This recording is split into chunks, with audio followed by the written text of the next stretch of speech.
मागील काही काळापासून एकनाथ शिंदे यांच्या शिवसेनेचे मंत्री अडचणीत येत आहेत. त्यातच शिंदे मुख्यमंत्री असताना सिडकोचे अध्यक्ष म्हणून घेतलेले एक निर्णय संजय शिरसाट यांच्या अंगलट येण्याची शक्यता आहे.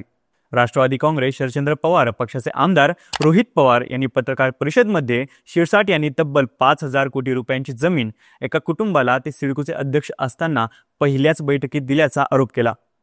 तसेच त्या संदर्भातील कागदपत्रे देखील दाखवली. मंत्री संजय शिरसाट यांनी 2024 मध्ये सिडकोचे अध्यक्ष होताच सगळे नियम बाजूला सारून पहिल्याच बैठकीत यातील सुमारे 15 एकर जमीन या बिवलकर कुटुंबाला देण्याचा निर्णय घेतला. या जमिनीचा बाजारभाव सुमारे 5,000 कोटी रुपये असून या जमिनीवर सिडकोला गरिबांसाठी सुमारे 10,000 घरं बांधता आली असती. पण गरिबांच्या हक्काची जमीन शिरसाट साहेबांनी बिवलकर कुटुंबाच्या घशात भरली, असा हल्लाबोल रोहित पवार यांनी केला. रोहित पवार नेमकं काय म्हणाले, शिरसाटांवर नेमका आरोप काय, आता हे प्रकरण नेमकं काय आहे ते टप्प्याटप्प्याने समजून घेऊया. नमस्कार, मी तेजस आणि तुम्ही पाहत आहात अभिजात महाराष्ट्र. रोहित पवार म्हणाले की ही गोष्ट आहे ब्रिटिश काळापासूनची. 1817-1818 काळात झालेल्या तिसऱ्या मराठा विरुद्ध इंग्रज युद्धात बिवलकर कुटुंबीय यांनी मराठा साम्राज्याच्या विरोधात ब्रिटिशांना मदत केल्याने 4,000 एकरपेक्षा जास्त जमीन राजकीय इनाम म्हणून देण्यात आली. याचा पुरावा म्हणून प्रिव्ही काउन्सिलचा 29 जुलै 1936 रोजीचा निर्णय, असं रोहित पवारांनी सांगितलं.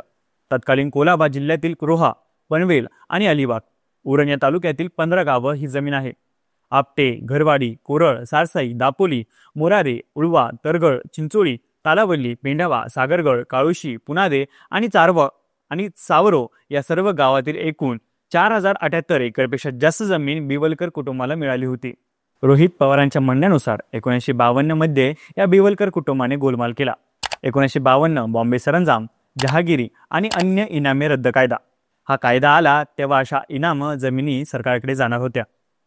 पण बिवलकरांनी हुशारी करून ही जमीन राजकीय इनाम नसून वैयक्तिक इनाम आहे असं दाखवलं. त्यामुळे जमीन सरकारकडे जाण्यापासून वाचली. राजकीय इनाम म्हणजे एखाद्या जमीनदाराला सत्ता टेकवण्यासाठी दिलेली जमीन. हे रद्द झालं असतं, पण वैयक्तिक इनाम म्हणजे कुटुंबाचा हक्क म्हणून दाखवलं गेलं तर ही जमीन जप्त होऊ शकत नाही. हाच खेळ झाला. पुढे 1959 मध्ये त्यांनी सिलिंग कायदा, जो 1961 मध्ये येणार होता, त्याबद्दल व्यक्तिगत इनामाची जमीन कदाचित सरकारकडे जाऊ शकते म्हणून त्याची ती जमीन राखीव वन म्हणून नोंद झाली आणि सिलिंग कायद्यातून हे लोक मुक्त झाले. कारण वन जमिनीवर जमिनी धोरणांची मर्यादा म्हणजे सिलिंग लागू होत नाही. उद्या ही वन दाखवलेली जमीन परत आपल्या नावावर होऊ शकते असा त्यांचा प्रयत्न होता. सिलिंग ॲक्टमध्ये 1959 मध्ये हा गोलमाल केल्याने 1961ला आलेल्या कायद्यातून ते वाचले. पुढे 1975 मध्ये महाराष्ट्र खाजगी वन संपादन अधिनियम आला, ज्यामध्ये त्यांची ही संपूर्ण जमीन शासनाकडे गेली. 1985 पर्यंत ते शांत बसले. पण बिवलकर कुटुंबाने खाजगी वन संपादन कायदा जमीन यास 1985च्या दरम्यान हरकत घेतली. यानंतर 4 वर्षांनी 1989 साली कलेक्टर यांनी बिवलकर कुटुंबाचा अर्ज फेटाळला. 1990 साली ते उच्च न्यायालयात गेले. 2010 साली अजून एक अपील केली होती, जी क्लब झाली. 2014 मध्ये ऑक्टोबरमध्ये उच्च न्यायालयाने बिवलकर कुटुंबाच्या बाजूने निकाल दिला. यामध्ये न्यायालयात जेव्हा युक्तिवाद सुरू होता तेव्हा शासन आणि सिडकोकडून जे वकील होते त्यांनी सिलिंग कायद्याचा मुद्दा प्रभावीपणे मांडला नव्हता. त्यामुळे बिवलकर कुटुंबाच्या बाजूने निकाल लागला. 2015 साली ही गोष्ट सरकारच्या लक्षात आली. मग सर्वोच्च न्यायालयात योग्य वकिलांचा वापर करून त्याला स्थगिती आणली. 2014 मध्ये बिवलकरांच्या बाजूने निकाल लागला होता. मग 1985 मध्ये हरकत का घेतली, तर 1971 मध्ये नवी मुंबई प्रकल्पाची घोषणा झाली, ज्यामध्ये 95 गावे अधिसूचित झाली. 1972 मध्ये अधिसूचित जमिनी सिडकोकडे देण्याचा शासन निर्णय झाला. 1983 मध्ये शासकीय हस्तांतरित करण्याचा निर्णय झाला. 1983 ते 85च्या दरम्यान या जमिनी संपादित करण्यात आल्या, ज्यामध्ये 71 हेक्टर म्हणजेच 150 एकर जमीन कलेक्टर व कोर्ट ऑफ वॉर्ड्स यांच्याकडे होती, जी बिवलकर कुटुंबाकडे हस्तांतरित झाली. भूसंपादित जमिनीचा फायदा मिळावा म्हणून बिवलकर कुटुंबाने हरकत घेतली होती. पुन्हा रोहित पवारांनी आरोपात म्हटलंय की 1987 मध्ये अजून एक गोलमाल झाला. त्यांनी महसूल विभागाच्या अधिकाऱ्यांना हाताशी धरून बेकायदेशीर अधिसूचना आणली आणि या जमिनीवर मोबदला देखील बिवलकर कुटुंबाने घेतला. या सरकारने लक्ष घालावे अशी आमची मागणी आहे, असं रोहित पवार म्हणाले. पुढे पवार म्हणाले की 1990ला शरद पवार जेव्हा मुख्यमंत्री होते तेव्हा दी.बा. पाटील यांनी एकत्रित बसून स्थानिक भूमिपुत्रांना न्याय देण्यासाठी योजना PMP साठी आणली. यामध्ये बिवलकर पैसा दिल्याने पुन्हा जागे झाले आणि 1993ला बिवलकर कुटुंबाने सिडकोकडे 12.5% योजनेसाठी अर्ज केला. 1994ला सिडकोने हा अर्ज फेटाळला. 1995, 2010, 2023ला सिडकोने अर्ज फेटाळले. तेव्हाचे MD अनिल दिघेंनी हा अर्ज फेटाळला आणि लगेचच त्यांनी बदली झाली. विजय सिंघल हे नवीन MD झाले. त्यांनी देखील या कामासाठी नकार दिला. कदाचित सत्तेतील एका नेत्याने त्यांच्याशी संपर्क साधला आणि सिंघल यांनी एक कल्पना सुचवली की सिडकोला तुम्ही अध्यक्ष बसवा आणि जी कारवाई करायची ती करा. ही 5,000 कोटींची जमीन व्यक्तिगत बिवलकरांना देऊन टाका, जी सध्या सिडकोच्या ताब्यात आहे. म्हणजे सिडकोच्या ताब्यात असलेली 150 एकर जमीन यापैकी 12.5% बिवलकरांना दिली तर 12-12.5 एकर जमीन बिवलकरांना देण्यासाठी अध्यक्ष नेमावा लागेल, असा सल्ला तिथे असणाऱ्या अधिकाऱ्यांनी दिल्याचे आम्हाला कळलं.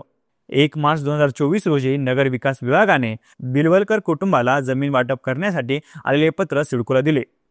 दिघेकरांनी ज्या अहवालात बिवलकर कुटुंबाला जमीन देऊ नये असे सांगितले तो अहवाल या पत्रात जोडण्यात आला, असंही पवार म्हणाले. यावेळी रोहित पवारांनी कथित पैशाच्या ब्रॅग प्रकरणी चर्चेत आलेले मंत्री संजय शिरसाट यांच्यावर गंभीर आरोप केला. रोहित पवार म्हणाले, नंतर या प्रकरणात नवीन एंट्री बॅगवाले मंत्री संजय शिरसाट यांची झाली. ते म्हणाले, या प्रकरणात बॅगवाले मंत्री संभाजीनगरचे शिरसाट यांनी एंट्री केली. त्यांना 16 सप्टेंबर 2024 मध्ये चेअरमन बनवण्यात आलं. शिरसाट यांनी पहिल्याच बैठकीत बिवलकर कुटुंबाला जमीन देण्याचा निर्णय घेतला.